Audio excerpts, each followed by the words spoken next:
নমস্কার বন্ধুরা, টুকিটাকি রান্নাঘরে আপনাদের সবাইকে স্বাগত।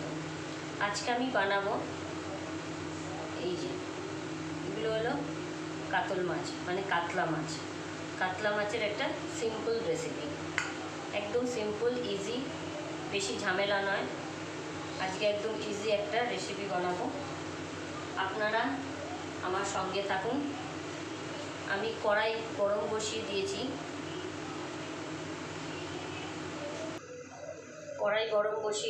অলরেডি কড়াই গরম হয়ে গেছে। এখন আমি সর্ষের তেল দিয়ে দেবো।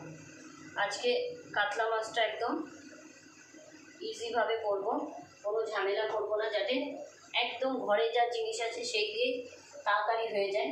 সবসময় বেশি সময় ধরে বেশি মশলা দিয়ে করার দরকার নেই, তাই ভাবলাম আজকে একটু ইজিভাবে করে ফেলি। তেলটা গরম হয়ে গেলে এইভাবে একটু কড়াইয়ের চারপাশে করে দিলাম। তেলটা গরম হোক। আমি তেলের মধ্যে অল্প লবণ দিয়ে দিলাম, তাহলে মাছগুলো দিলে এটা ফাটবে না। তেলটা গরম হোক, ততক্ষণ আমি একটা মশলা বানিয়ে নিই। এখানে আমি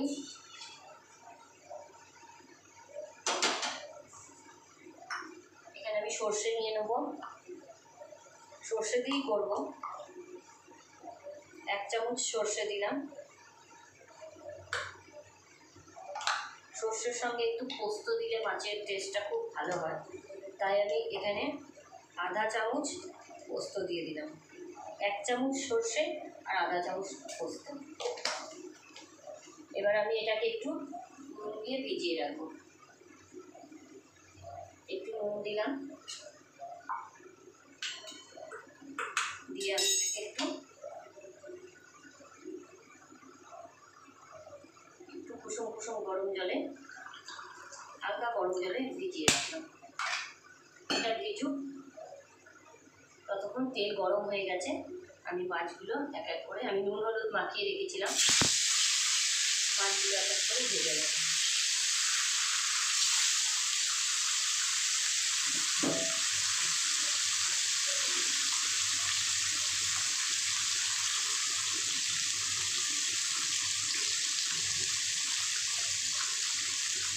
মাছগুলো আজকে আমি কড়া করে ভাজবো। আর এখানে আমি আরেকটা মশলা বানাবো। মশলার মধ্যে কিছুই না, সিম্পল। আর এখানে হলুদ, আধা চামচ হলুদ, আধা চামচ কাশ্মীরি মির্চি, বাস, আর কিছু না।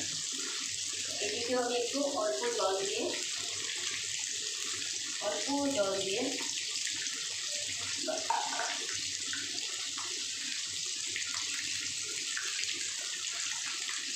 একদম সিম্পল। আজকে টমেটো দিয়ে বানাবো, আজকে আর দই দেবো না, কালো জিরে পেঁয়াজও দেবো না, কালো জিরে দিয়েই করবো। সিম্পল, একদম সিম্পলভাবে করবো। দেখবেন এইভাবে করে খেলেও খুব ভালো লাগে। তেলটা ভালোই গরম হয়ে গেছিল।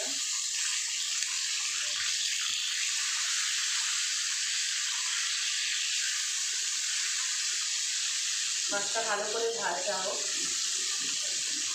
তারপরে মশলাটা এক এক করে দেবো। দেখুন মাছগুলো পুরো একদম কড়া করে ভাজা হয়ে গেছে। আমি মাছগুলো মিডিয়াম ফ্লেমে ভেজেছি, একদম সুন্দর করে ভাজা হয়ে গেছে মাছগুলো।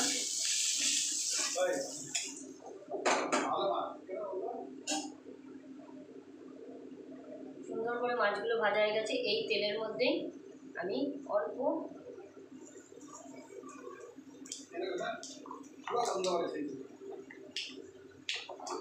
হাফ চামচ কালো জিরে, আর এখানে আমি 4-5টা কাঁচা লঙ্কা চিড়ে দিয়েছি ঝাল হওয়ার জন্য। এই কাঁচা লঙ্কা দিয়ে দিলাম। মাছের তেলেতেই আমার হয়ে যাবে, বেশি তেলও লাগবে না। মাছ ভাজতে যেটুকু তেল লাগবে বা ওইটাই হয়ে যাবে। কাঁচা লঙ্কার ঝালটা খেতে ভালো লাগে, আর কালো জিরের সঙ্গে কাঁচা লঙ্কা ফোড়ন দিলে একটা আলাদা সেন্ট বেরোয়। এর মধ্যে আমি এখন হলুদ আর লঙ্কার যে মশলাটা গুলে রেখেছি একদম তাড়াতাড়ি হয়ে যায় রান্নাটা। স্টিমটা জোর করে দিলাম।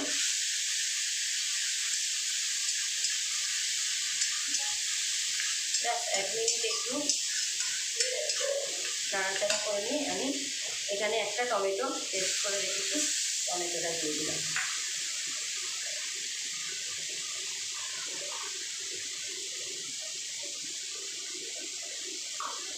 অল্প জল মিশিয়ে দেবো।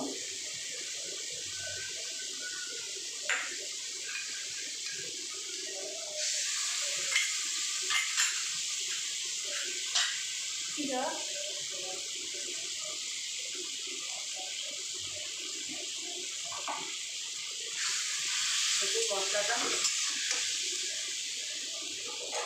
এবার আমি এখানে 1/2 চামচ লবণ দিয়ে দিলাম।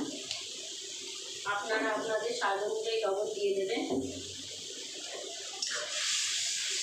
এইভাবে একদিন মাছ রান্না করে খাবেন, খুব ভালো টেস্ট হয়। কিচ্ছু দিতে লাগে না, একদম সিম্পল রেসিপি, বেশি সময়ও লাগে না।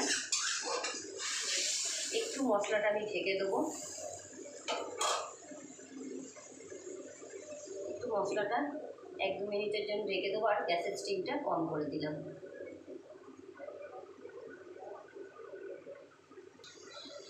দেখুন মশলাটা তেল ছেড়ে দিয়েছে, একদম মশলাটা তেল ছেড়ে দিয়েছে আর স্টিমটা আমি কম করে রেখেছিলাম। পুরো মশলাটা হয়ে গেছে, ভালো করে কুক হয়ে গেছে। এইবার আমি এর মধ্যে সর্ষে আর পোস্ত ভিজিয়ে রেখেছিলাম দিয়ে দিলাম।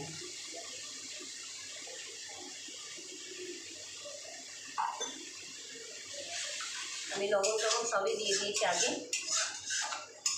ব্যাস এটা 1-2 মিনিট একটু করে নিই, নেড়ে নিই।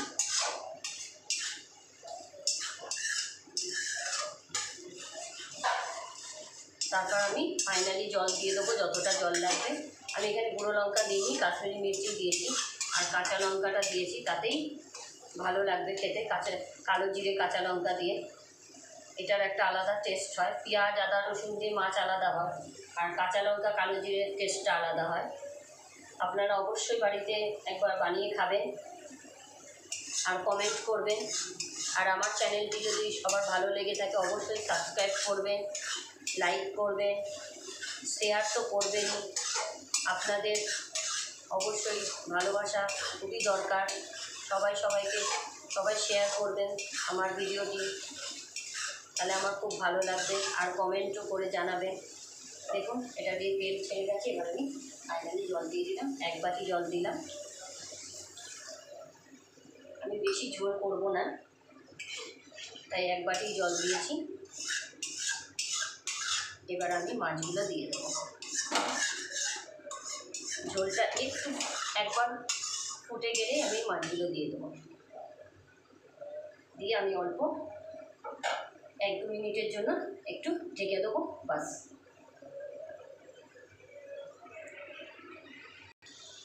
দেখুন ফুটে গেছে। এবার আমি মাছগুলোকে দিয়ে দেবো।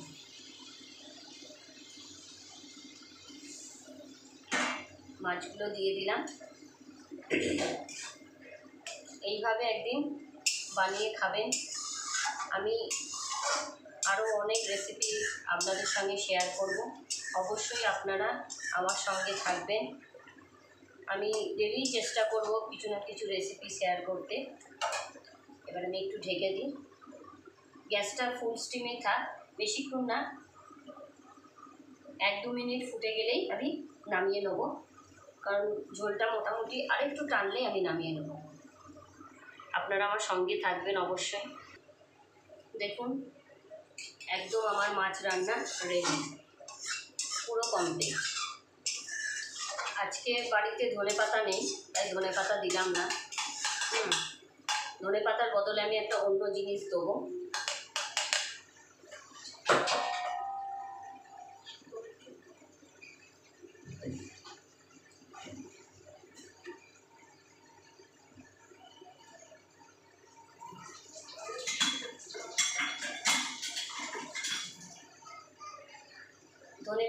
বদলে এই যে গন্ধরাজ লেবু, লেবু ওপরের খোসাটা আমি গ্রেট করে, বেশি দেবো না, অল্প, তাহলে ধনে পাতার বদলে এই গন্ধরাজ লেবুর গন্ধটা খুব ভালো লাগবে। বাস, আমার মাছ রান্না পুরো রেডি। আমি একটু উল্টে দিই। কমপ্লিট। আপনারাও বাড়িতে ট্রাই করবেন। বাড়িতে গেস্ট আসলে এরকম রেসিপি বানিয়ে খেলে সবাই খুব ভালো বলবে। আপনারা অবশ্যই ট্রাই করবেন বাড়িতে, আর আমাকে কমেন্টে জানাবেন। আমার রান্না শেষ, আমি গ্যাসটা বন্ধ করলাম। Bye bye.